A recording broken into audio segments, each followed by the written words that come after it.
ስንፈተ ወሲብ ከወንዶች ይልቅ በሴቶች ይበዛ መሆኑን ያውቃሉ? ዶክተር የሺዋስ መኳንንት ነኝ፣ የፋሚሊ ሜዲሲን ስፔሻሊስት። ብዙ ጊዜ ባለትዳሮች ወይም ፍቅረኛሞች መካንነት ሲያጋጥማቸው ችግሩ የሴቷ ነው ይባላል። በስንፈተ ወሲብ ምክንያት ወይም ደግሞ በወሲባዊ ጤንነት ምክንያት ትዳራቸው ሲታወክ ደግሞ ችግሩ የወንዱ ብቻ ተደርጎ ይወሰዳል። ይሄ ግን ከመጠን ያለፈ ከልምድ የወረስ ነው እንጂ ጥናቶችን ስናይ በዓለም አቀፍ ደረጃ ከ100 ሴቶች ውስጥ 62ቱ በአንድም በሌላም ስንፈተ ወሲብ ችግር እንደሚያጋጥማቸው ጥናቶች ያሳያሉ።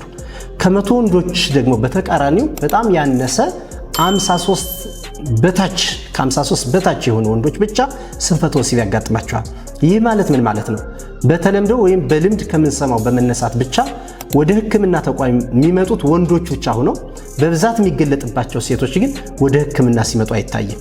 ስለዚህ ባለትዳሮችም ሁኑ ጓደኛሞች ወይም ደግሞ ከዛም ውጭ ሆናችሁ በዚህ ችግር የምትሰቃዩ ካላችሁ ወደ ተቋማችን መጣችሁ ወይም ደግሞ ባዮአችን ላይ ያለው ስልክ ተጠቅማችሁ ይህን አገልግሎት ማግኘት ትችላላችሁ። የሴቶች ስንፈተ ወሲብ መገለጫ ምንድነው የሚለው በቀጣዩ ቪዲዮ እንሰራላችኋለን።